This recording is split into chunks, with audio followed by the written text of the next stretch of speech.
اکثر ہم سوچتے ہیں کہ دن رات محنت کرنے کے باوجود ایک عام انسان کی زندگی میں وہ سکون اور مالی استحکام کیوں نہیں آتا جس کی وہ امید کرتا ہے۔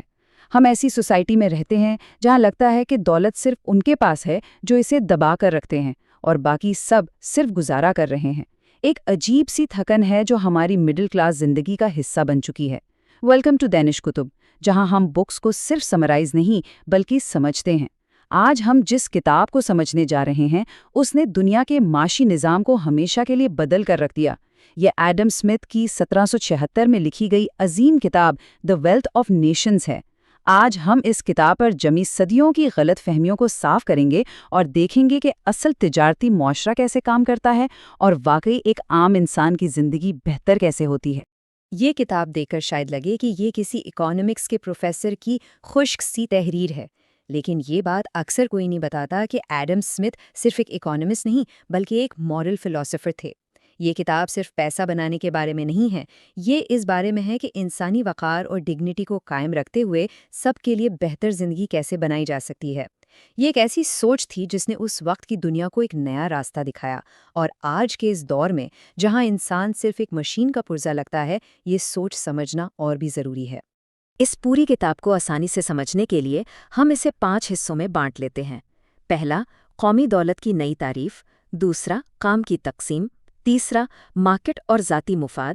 چوتھا، سرمایہ کی افزائش۔ اور پانچواں، ریاست یا حکومت کا کردار۔ تو شروع کرتے ہیں پہلے حصے سے، جہاں ایڈم سمتھ نے دولت کی تعریف ہی بدل دی۔ دولت آخر ہے کیا؟ یہیں پر لوگ غلطی کرتے ہیں۔ اس دور میں لوگ سمجھتے تھے کہ جس ملک کے بادشاہ کے پاس جتنا سونا چاندی جمع ہے وہ اتنا ہی امیر ہے، لیکن ایڈم سمتھ نے کہا کہ یہ بالکل غلط تصور ہے۔ اصل دولت بادشاہ کا خزانہ نہیں بلکہ عام عوام کا لیونگ سٹینڈرڈ اور ان کی کام کرنے کی صلاحیت ہے۔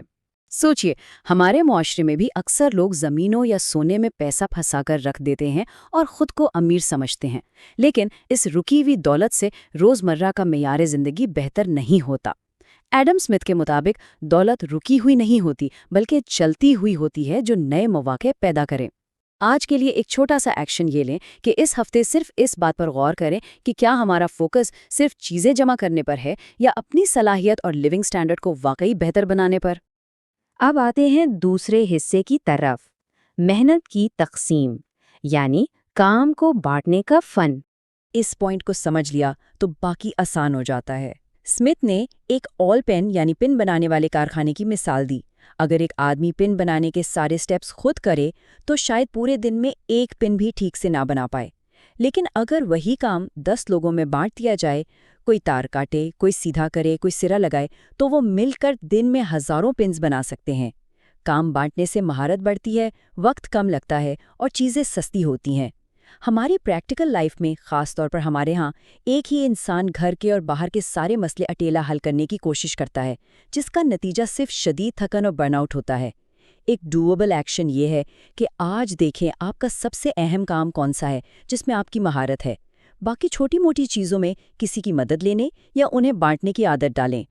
لیکن یہاں کتاب ایک شرط رکھتی ہے، کام کی یہ تقسیم صرف وہاں فائدہ دیتی ہے جہاں مارکیٹ بڑی ہو۔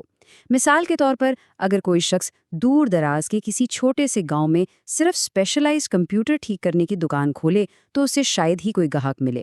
اسے زندہ رہنے کے لیے کھیتی باڑی بھی کرنی پڑے گی، لیکن بڑے شہر میں خریدار زیادہ ہوتے ہیں، اس لیے وہاں اسپیشلائزڈ کام آسانی سے چل جاتا ہے۔ اس کا مطلب یہ ہے کہ ہماری صلاحیت کا پورا فائدہ تبھی ہوتا ہے جب ہم صحیح اور بڑی مارکیٹ کا حصہ ہوں۔ ہمارا نیٹ ورک اور ہماری جگہ بہت معنی رکھتی ہے۔ اب تیسرے حصے پر آتے ہیں، جو اس کتاب کا سب سے مشہور اور شاید سب سے زیادہ مس انڈرسٹوڈ حصہ ہے، مارکیٹس اور ذاتی مفاد۔ اس کانسیپٹ کو کافی لوگ غلط اپلائی کرتے ہیں۔ دی انویزیبل ہینڈ یا نادیدہ ہاتھ کا لفظ سن کر لوگ سمجھتے ہیں کہ اندھی خود غرضی بالکل ٹھیک ہے۔ ایڈم سمتھ کا یہ مطلب ہرگز نہیں تھا کہ لوگ ایک دوسرے کا حق ماریں۔ ان کا سمپل سا پوائنٹ یہ تھا کہ ایک بازار میں روٹی بنانے والا ہمیں روٹی اس لیے نہیں دیتا کہ اسے ہم پر ترس آ رہا ہے، بلکہ وہ اپنے ذاتی مفاد کے لیے یہ کرتا ہے تاکہ وہ اپنے گھر کا خرچہ چلا سکے۔ لیکن اس پروسیس میں بغیر کسی سینٹرل پلاننگ کے ہمیں گرما گرم روٹی مل جاتی ہے اور اسے روزگار، ایک ٹھیک سے کام کرنے والی مارکیٹ میں سروائیو کرنے کے لیے اسے اچھی کوالٹی کی روٹی دینی پڑے گی، ورنہ لوگ کسی اور دکان پر چلے جائیں گے۔ یہ ذاتی مفاد خود بخود بیلنس ہو کر سوسائٹی کا فائدہ کرتا ہے۔ یہ بات اکثر کوئی نہیں بتاتا کہ ایڈم اسمتھ بڑے تاجروں کی نیت پر بہت شک کرتے تھے۔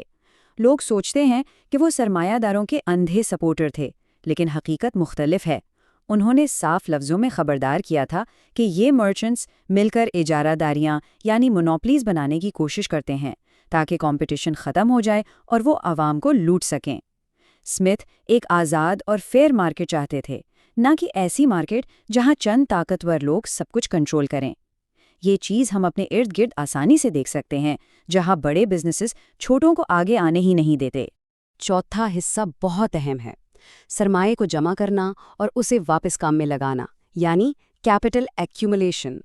میرا اپنا تجربہ یہ کہتا ہے کہ جب ہمیں پہلی اچھی سیلری یا منافع ملتا ہے تو فوراً ذہن میں آتا ہے کہ کوئی مہنگی چیز لے لی جائے، جیسے نیا فون یا دکھاوے کی کوئی چیز۔ لیکن ایڈم اسمتھ کہتے ہیں کہ اگر واقعی ترقی کرنی ہے تو منافع کو واپس ایسے کاموں میں لگانا ہوگا جو مزید ویلیو پیدا کریں۔ جب ایک کارخانے کا مالک منافع سے نئی مشین خریدتا ہے تو اس کے لوگوں کی محنت ڈبل رزلٹ دیتی ہے۔ اسی طرح ایک عام انسان کے لیے اگر ہم اپنی آمدنی کا کچھ حصہ نئے اسکل سیکھنے میں لگائیں تو ہماری آگے کی محنت زیادہ پھل دے گی۔ آج رات 5 منٹ نکال کر سوچیں کہ آپ اپنی آمدنی کا چھوٹا سا حصہ، چاہے صرف 5%، اپنی کسی اسکل کو بہتر بنانے کے لیے کیسے ری انویسٹ کر سکتے ہیں۔ یہ ایک چھوٹی سی عادت آگے چل کر گیم چینج کر سکتی ہے۔ آخری اور 5واں حصہ، حکومت کا کردار۔ یہ ان لوگوں کے لیے ایک ریالٹی چیک ہے جو سوچتے ہیں کہ فری مارکیٹ کا مطلب حکومت کا بالکل ختم ہو جانا ہے۔ اسمتھ حکومت کو غائب کرنے کے حق میں نہیں تھے۔ انہوں نے ریاست کے اہم فرائض گنوائے: ملک کا دفاع، بے لاگ انصاف، عوامی بھلائی کے منصوبے جیسے سڑکیں بنانا اور سب سے ضروری عوامی تعلیم۔ اسمتھ جانتے ہیں کہ فیکٹری میں سارا دن ایک ہی جیسا چھوٹا سا کام کرتے رہنے سے انسان کا دماغ سن ہو جاتا ہے۔ اس نقصان سے بچنے اور انسانی ڈگنیٹی بچانے کے لیے حکومتی سرپرستی میں تعلیم انتہائی ضروری ہے۔ وہ سمجھتے تھے کہ رولز کے بغیر تجارتی معاشرہ اپنے ہی لوگوں کا شکار کر لے گا۔ یہاں ہم رک کر سوچتے نہیں کہ ایک عام انسان محنت کب کرتا ہے۔ اسمتھ لکھتے ہیں کہ وہاں تجارت اور صنعت کبھی ترقی نہیں کر سکتی جہاں انصاف کا نظام ٹھیک نہ ہو، جہاں لوگوں کو اپنی جائیداد کے محفوظ ہونے کا یقین نہ ہو۔ جب تک محنت کرنے والے کو یہ یقین نہیں ہوگا کہ اس کی محنت کا پھل اسے ہی ملے گا، وہ محنت کرنا چھوڑ دے گا۔ انصاف ہی معاشی ترقی کی اصل مٹی ہے۔ ہماری اپنی سوسائٹی میں بھی جب تک فیئر پلے نہیں ہوگا، کوئی چھوٹا تاجر یا عام آدمی کھل کر اپنا وقت اور سرمایہ نہیں لگائے گا، کیونکہ خوف انسان کو روک دیتا ہے۔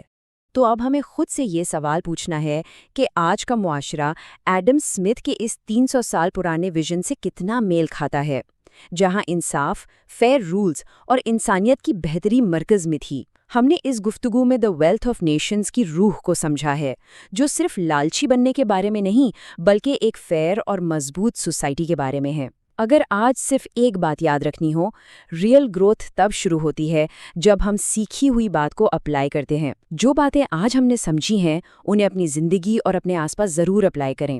امید ہے آپ کو کتابوں کو سمجھنے کا یہ انداز پسند آیا ہوگا۔ دانش کتب کو لائک اور سبسکرائب ضرور کریں تاکہ ہم ایسے ہی مل کر اصلیت کو سمجھتے رہیں۔ اپنا خیال رکھیے۔ خدا حافظ۔